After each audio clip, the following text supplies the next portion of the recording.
We shouldn't expect scientists or archaeologists to be able to explain all of the secrets of the past and present to us. After all, it's not like historical records and relics come out of the ground with a handy manual or biography attached to them. If they did, the world might be a much simpler place. We have great affection for mysteries, both ancient and modern though, and we put some great ones together in this video for you. If you know a thing or two about archaeology, you'll have heard of most of the important cities in Peru, but you may not have heard of Piruro. It's a little-known historical and archaeological site in the Huánuco region of the country's Tatamayo district, but it's nevertheless listed on Peru's National Cultural Heritage Register. Piruro has been abandoned for a long time, but it was occupied for far longer. Evidence of human occupation as long ago as 5,000 years has been found at the site, after which people continued to live here until the time of the Inca Empire in the 15th and 16th centuries. The oldest of the two fortresses here is so old that it was built during the pre-ceramic period. Historians have a dim view of the capabilities of the people who lived in Peru during that time, and yet they created a 5-floor fortress out of stone and mud with a makeshift ladder at the back to enable people to climb from the top to the bottom of the exterior quickly and efficiently. What do we know about the people who built Piruro? Sadly, almost nothing. Some people say that our next discovery is the most mysterious in Chinese history. These are the ruins of Hecheng in Oxa, China, also known as Karakoto or Blackwater City. The walls here have been standing since around the year 1032. This site in the middle of the Inner Mongolian Desert is about 20 miles from Dalai and was once a vital link in the famous Silk Road trade route. In fact, the fortress that stood here was the largest anywhere along the Gansu corridor. Because of its strategic importance, it was a major capture for Genghis Khan and his Mongol hordes when he seized it in 1226. But even under Khan's brutal rule, Hecheng continued to thrive. Marco Polo visited it on his travels and remarked on the isolation and peculiarity of its culture, which he felt was markedly different from anywhere else in the region. The precise identity of the culture that created and lived in Hecheng is unknown. The fortress was still in use throughout the Yuan dynasty, which lasted until 1368, but became abandoned during the subsequent Ming dynasty and has remained that way throughout the centuries that have followed. We're returning to Peru now because we want to talk about the Amaracari face, carved into the country's cliffs within the Peruvian part of the Amazon. The native Harakabit people claim ownership of the face and refer to it as Rostro Harakbit, which translates into English as the face of the Harakbit, but it's impossible to prove that their ancestors created it. In fact, nobody has any idea who made it or how long it's existed for. Some people even say it's as old as the Earth itself, although that would be impossible. While some geologists and archaeologists have claimed that it's a natural formation, and people only see a face there because they want to see it, there are some signs of tool work around the nose, eyes, and mouth that suggest it was carved deliberately. It's also strategically placed in a location that overlooks a river basin and a waterfall, creating a natural amphitheater.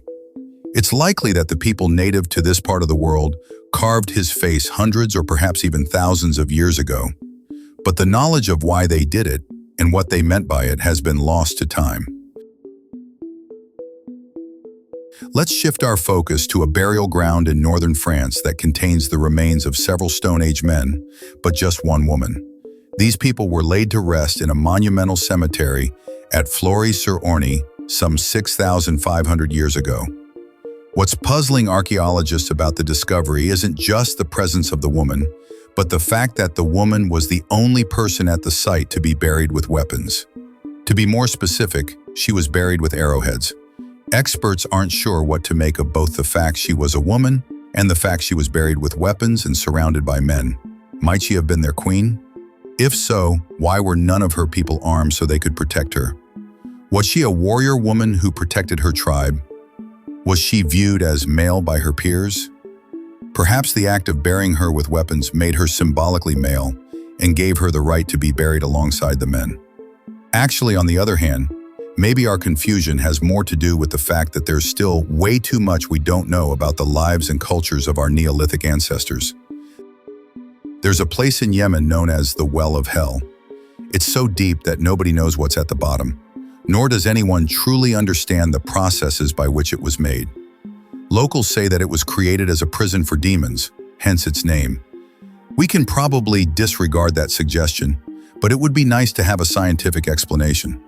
Most scientists think the colossal hole, which is also known as the Well of Barho, has been where it is for millions of years. Local legends say that anyone who even gets close to it will be sucked in with no chance of escape. For all we know, that's true. Estimates of the depth of the hole range between 330 feet and 820 feet. That's not so deep to prevent people from getting to the bottom, but nobody's ever tried. Or at least, nobody's ever tried and come back out again to tell the tale. That might be due to the fact that it's unlikely to be any light or ventilation at the bottom and probably precious little oxygen. To add to the mystery, the well has occasionally been known to emit strange, unpleasant odors. Did the Pueblo people of Chaco Canyon, New Mexico, USA have extra fingers and toes compared to the rest of the human race? If not, they must have deliberately painted extra digits onto the hand and footprints they decorated the walls of their homes with. A survey carried out by researchers on the remains of Pueblo people has indicated that a higher than average number of them had polydactylo, the presence of additional digits. But the genetic abnormality still accounted for far fewer than 1/10 of them. If 5-digit handprints and footprints also appeared on the walls of Pueblo homes, there wouldn't be an issue, because only the 6-digit prints exist. Archaeologists theorize that people with additional fingers and toes were viewed as having been gifted something special by the gods. A 5-fingered person might invite a 6-fingered person to come and place their handprints on their home because they view it as a form of blessing, for example. The Pueblo people lived in the high desert area of the canyon a little over 1,000 years ago, and there's still a great deal we don't know about them. Now it's time for a golden treasure discovery from Kazakhstan.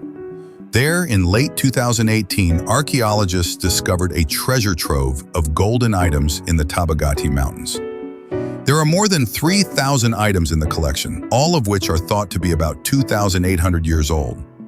The discovery was made close to the Elekisazi archaeological site, which makes it likely that these beautiful pieces belong to high-ranking members of the Saka society. The Saka controlled significant amounts of Central Asian territory 2,800 years ago and were considered to be an offshoot of the even larger Scythian society.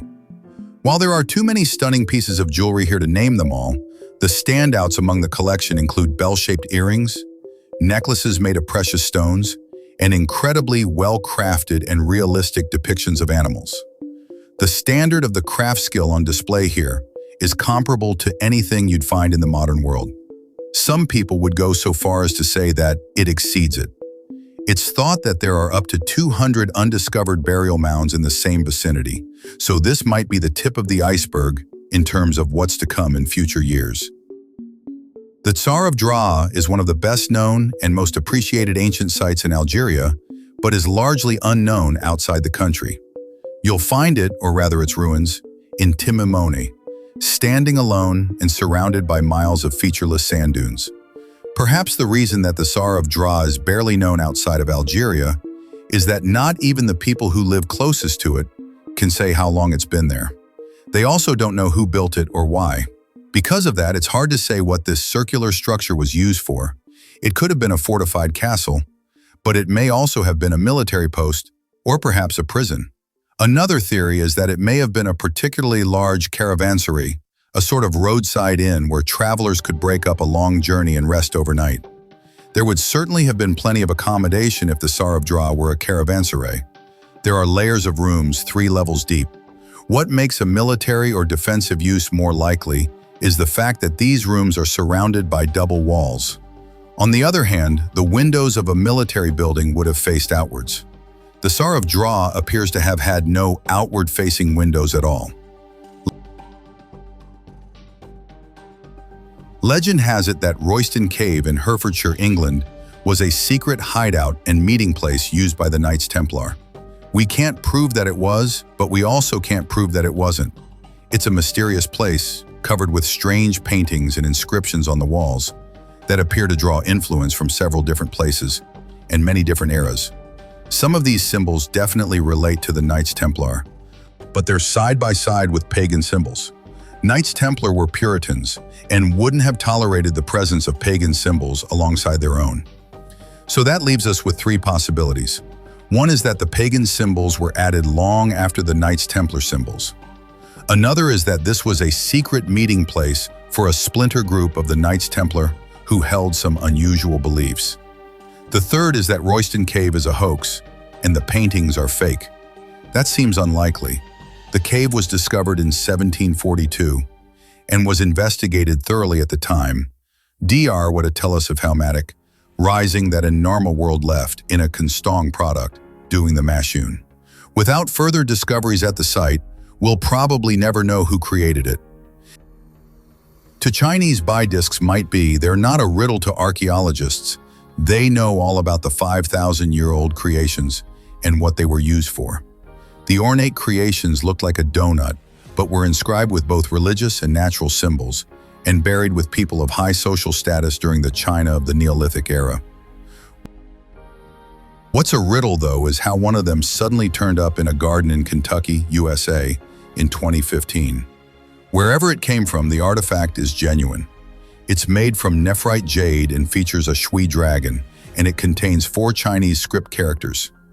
It's a textbook disc, but it just turned up one morning in a civilian's garden in Harrison County without explanation.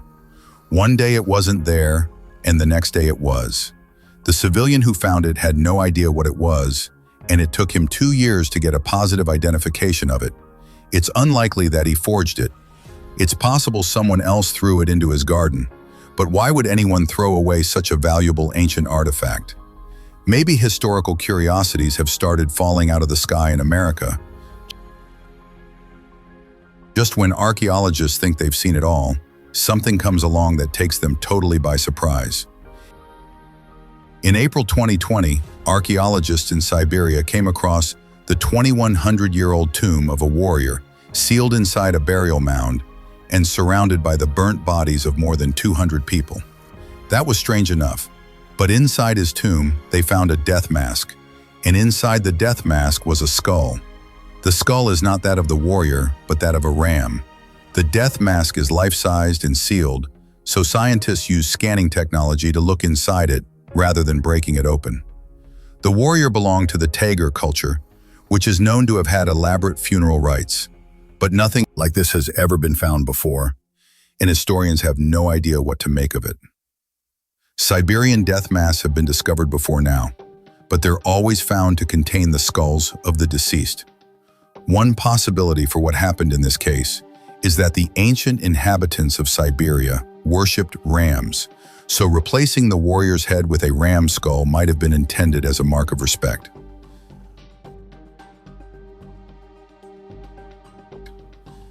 Artifacts like China's puzzle balls, also known as the puzzle balls of Guangzhou, can never be produced again. That's because they're made of ivory, and there are now legal limitations on what can be done with ivory. Even if it were permissible to use ivory for such purposes, though, it's not certain that we'd be able to replicate them. Their level of complexity is simply astounding. The first mention of them comes from the writings of the Ming scholar Zhao Cao in 1388, in which he referred to them as the devil's work balls. He was suspicious that the beautiful balls had been created by witchcraft. Zhao couldn't fathom how the inner balls floated freely inside the outer ones, or how the network of holes in their surfaces seemed to change as the outer ball rolled across the inner. 2 19th century examples of puzzle balls are held in the collection of Chicago's Heritage Museum of Asian Art, by which time the art of making them had reached its peak. One of their examples has 25 separate layers of ivory. The objective of a puzzle ball is to solve it by making all of the holes align using a toothpick or something similar. But the task is far harder than a Rubik's Cube. When people hear the word mummies, they tend to think of the ancient Egyptians.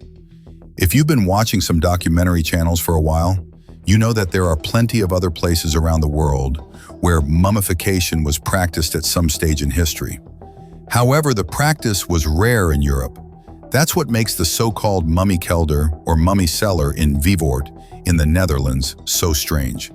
Vivoort is a small village in Friesland, and in 1765, a team of carpenters set to work carrying out maintenance on the village church.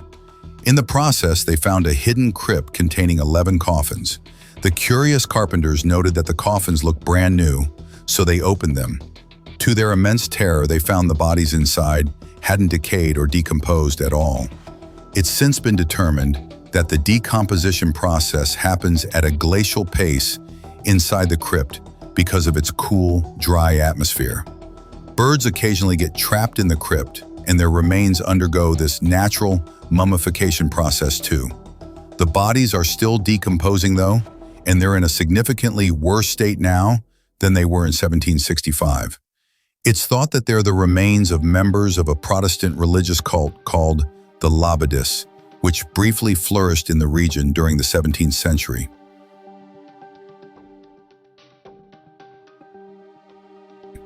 When seen from above, it looks like a crocodile. The biggest question about Nixton Cheech is whether the resemblance to a crocodile was intentional or accidental. If it's the former, it'd involve an extraordinary degree of planning and organization to create an effect that couldn't be seen from ground level. Yet until technology, it's not like the Mayans had planes so nobody could get high enough into the air to appreciate the crocodile design. Success in Saus and Apesi. Nixton Cheech is on the edge of a lake. Petnitsa in what's now the Petén Department of Guatemala, and higher ever 6 success areas, so it's still 100 in Tajas. During its peak years, it could have been the largest settlement in the region. Secondation, Cheech. Even if the crocodile shape is a coincidence or an accident, unintentionally reversal by Randall Dacian, the city is still notable for its unusual grid design. Maithobia Ram, Deeding of Birsa counties featuring a Bombal, California self, it was planned in a way that's not entirely dissimilar to a modern city. Beckerate's older, Inabalen time, everyone connected to make a breakside folks, including designated areas for social interaction. According to Mayan mythology, the earth was created when a crocodile named Itzum Kab Ain was slain by the gods who made the surface of the planet out of its skin. It's possible that the shape of the city is a reference to that,